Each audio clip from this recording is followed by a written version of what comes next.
你很会选地方呢。这里灯光柔和，音乐舒缓放松，我很喜欢。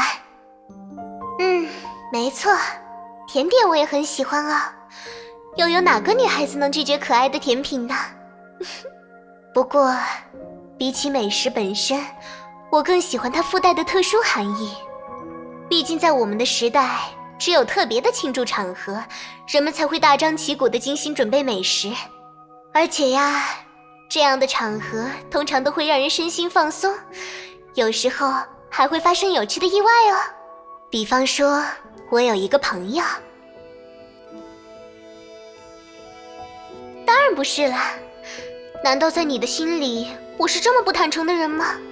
我的那位朋友，真是个非常有趣的人啊。多亏有他在，乐土的生活总是充满了欢乐。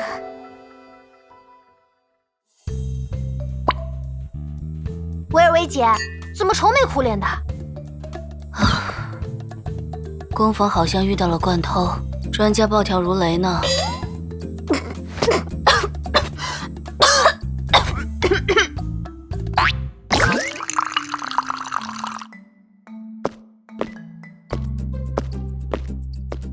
惯偷是怎么回事？我怎么没听说过？听专家说，是个身材小巧的家伙。对了，还长着毛茸茸的耳朵和尾巴。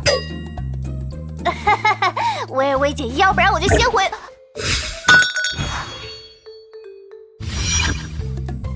小帕朵，你没事吧？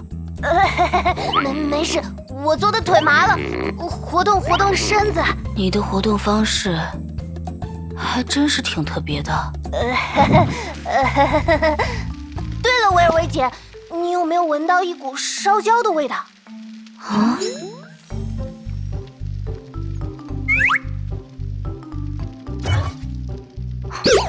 小帕朵，你的尾巴……尾巴？什么尾巴？比起这个，还是快点找到气味的来源吧。我说的就是这个。呀，这里可真热闹，居然瞒着我偷偷举办茶会，好过分哦！菲利斯，你是在和维尔维排练什么魔术表演吗？魔术表演？就是你的魔术师还没有登台，就擅自开始了表演吗？维尔维姐，你什么时候切换过来的？这种细小的火苗无法点燃观众的热情，还是由我让现场的气氛燃烧得更加热烈一些吧。火苗？维尔维姐，你在说什么呀？哎呀，小帕朵，原来你不知道吗？你的尾……烧焦的气味总会让人联想到失败的实验。从攻防失窃以来就诸事不顺，真是令人不愉快啊！失窃？没错，犯人是个毛茸茸的家伙。不，比起那些，小帕朵，你的尾巴……那个，只是一条普通的尾巴而已，不重要，一点都不重要。真的吗？哎呀，当然了，就让它自生自灭吧。可是，你的尾巴烧起来了。顺带一提，马上就要烧光了。我的尾巴！哎呀，失而复得，失而复得，真是太好了。真奇怪，为什么尾巴会突然烧起来呢？这是……那个维尔维姐。这不是我废弃的打火匣吗？原来是因为它啊！对不？废弃？等等，这不是攻防失窃的东西吗？这种随手制作的小玩意儿，就算丢几百个也没有什么关系吧？菲利斯，你不会以为……没有，绝对没有。我就说嘛，虽然菲利斯总喜欢到处进货，但实际上不会给大家真的添麻烦的。是啊。不过这么一来，那个惯偷会是谁呢？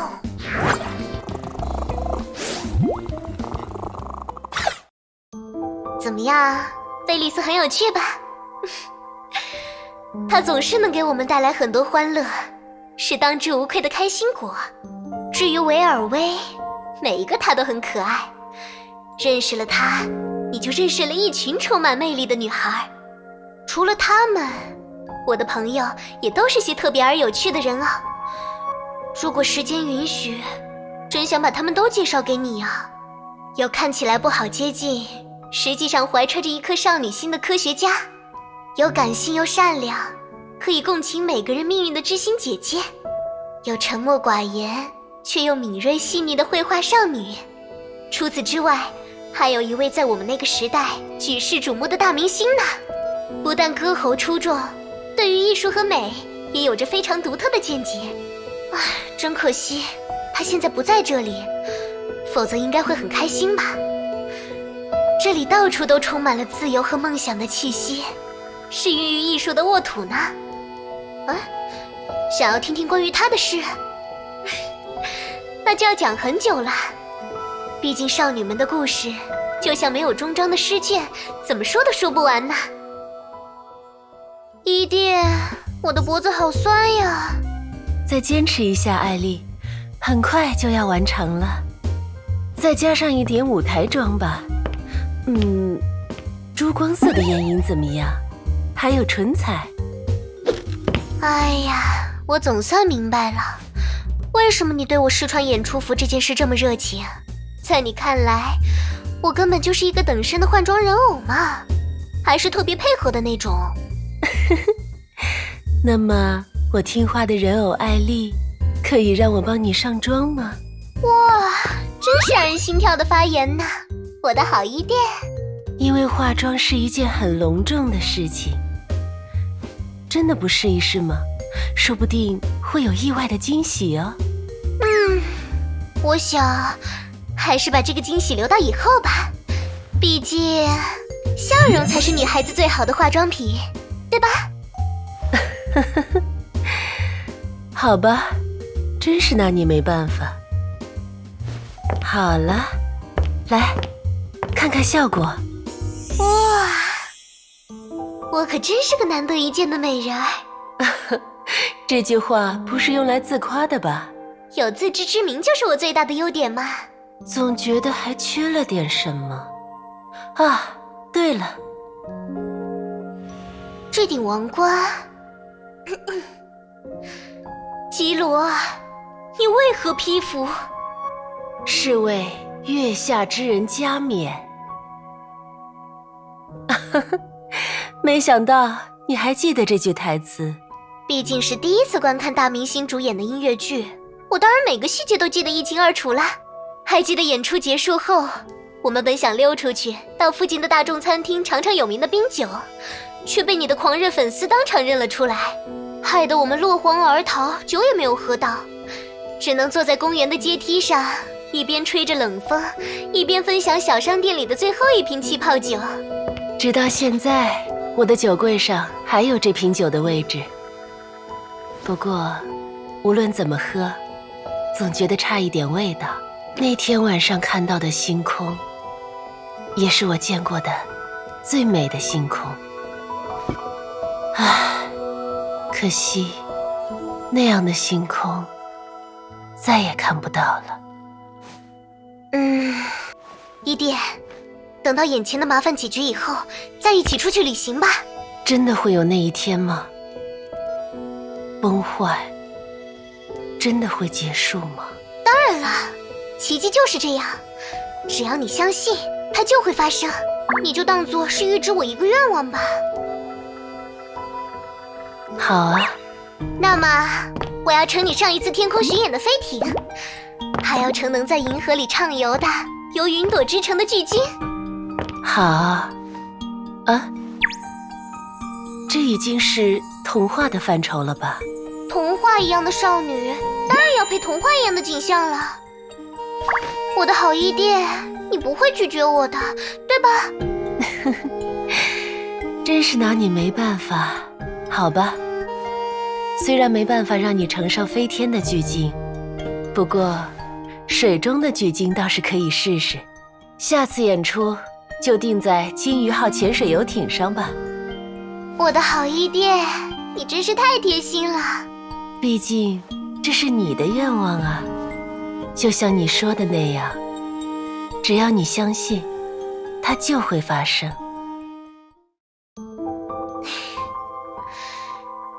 那段时光真是令人怀念啊。你问我后来有没有实行那些旅行计划？哎呀，真是不解风情。女孩子保持沉默的时候，就别再追问下去了。但是想不到伊甸让当时的玩笑成为了现实。他真是个像宝石一样光辉耀眼的人呐。简单来说，他真的为我准备了一场童话啊。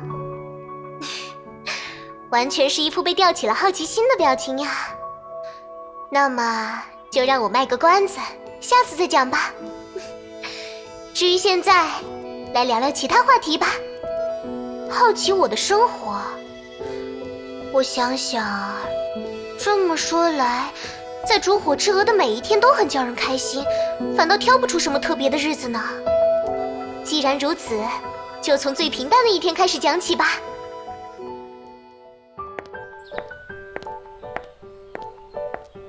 早安，凯文。刚刚完成训练吗？看你的表情，这次又是以微弱的分差告负于艾莉西亚。表情，不是命运的丝线。不，我已决心挣脱命运的束缚。对了，凯文，请收下这个吧，原本是要带给鹰的，不过现在看来，或许你比鹰更加需要它。这是由眉比乌斯制作的营养剂，他说对于缓解死亡之外的所有症状都有特别的效果。你打算给鹰这个？你对鹰有意见？我不太明白你的意思，但我和鹰约好了，要去帮他挑选给灵的生日礼物。时间不早，我也该去和鹰见面了。那么，再会吧，凯文。奇怪。嗨，凯文老大，是你呀！太好了，还是我熟悉的凯文老大。这并不值得惊讶。才不是呢，凯文老大，那是因为你没有看到刚才的那一幕。刚才我碰到了苏哥，他居然在练摇滚，和伊甸姐一起。他的确有这样的兴趣。那阿嬷呢？他在和维尔薇姐学魔术。人总要直面自己所不擅长的事。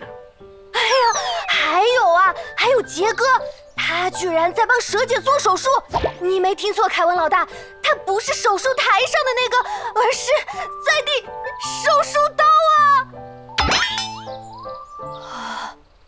不愧是凯文老大，听到这样的消息都面不改色。凯文老大，哎呀，看来我的说法很有效呢。想要拥有普通人的生活，就要学会一技之长。艾莉西亚，是你？当然是我啦，惊不惊喜？不过我也没想到，梅比乌斯这么轻易就会答应我的请求。果然，面对我的邀请，即便是外表再冷冰冰的人也无法拒绝呢。那么，眼前这位同样冷冰冰的先生，我有一个提议：维尔薇新研发的凯文加温武装，要不要试一试呢？天要黑了呢，凯文，今天过得怎么样？一如既往。只是这样而已吗？这种感想也太无趣了吧。还不错，除了输给你的部分。连凯文都变得斤斤计较起来了呢。起风了，看来明天也会是个晴天。艾莉西亚，这就是你所向往的生活吗？原来凯文是小时候会乖乖在周记本上写下自己理想生活的那类人呐。我可没有考虑过这些啊，我只知道大家脸上的笑容是真实的。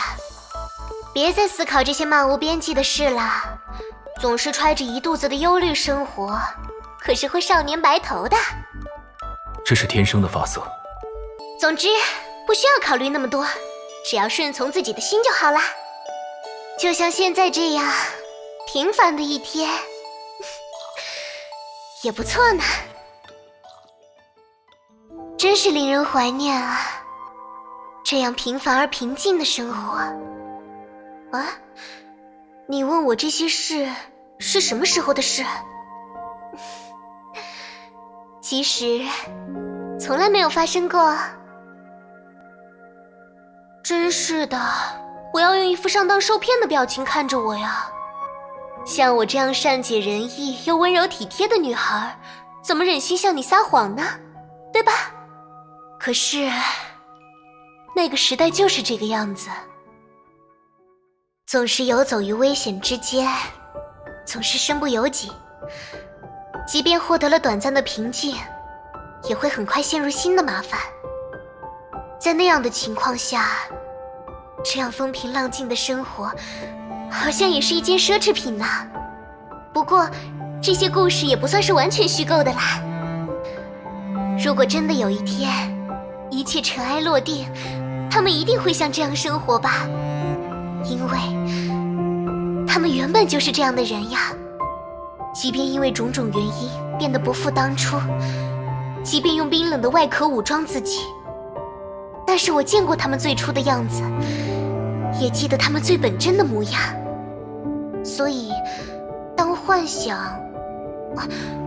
或许应该称之为祝福，当虚构的未来在眼前上演的时候，他们也自然而然地出现在了那里，以我最熟悉的模样。或许，这才是每一段旅程，每一次相遇最浪漫的事情吧。我会记住每个人的曾经，也会守望他们的未来，当然，也包括此刻的相遇，因为这才是你们赠予我的最珍贵的东西啊。你说，谢谢我。呀，你这么说，我可是会害羞的。其实，我也很感激你啊。毕竟在此之前，我们真的走过了一段很长、很长的路啊。见过多少种景色，就经历过多少风雨。谢谢你愿意倾听我的故事，告诉我，我未曾错失什么。谢谢你愿意见证我的过往，告诉我，我并不孤独。谢谢你的陪伴，让我在每一次驻足回首，已经快要看不清起点的时候，身边还能有一个声音告诉我，这漫长的旅途没有虚度。而现在，这场没有终点的旅行还会继续下去吧。我或许还会遇见很多很多人，见证很多很多奇迹，铭记很多很多的欢笑和泪水。到了那个时候，可以像现在这样，一起分享我的故事吗？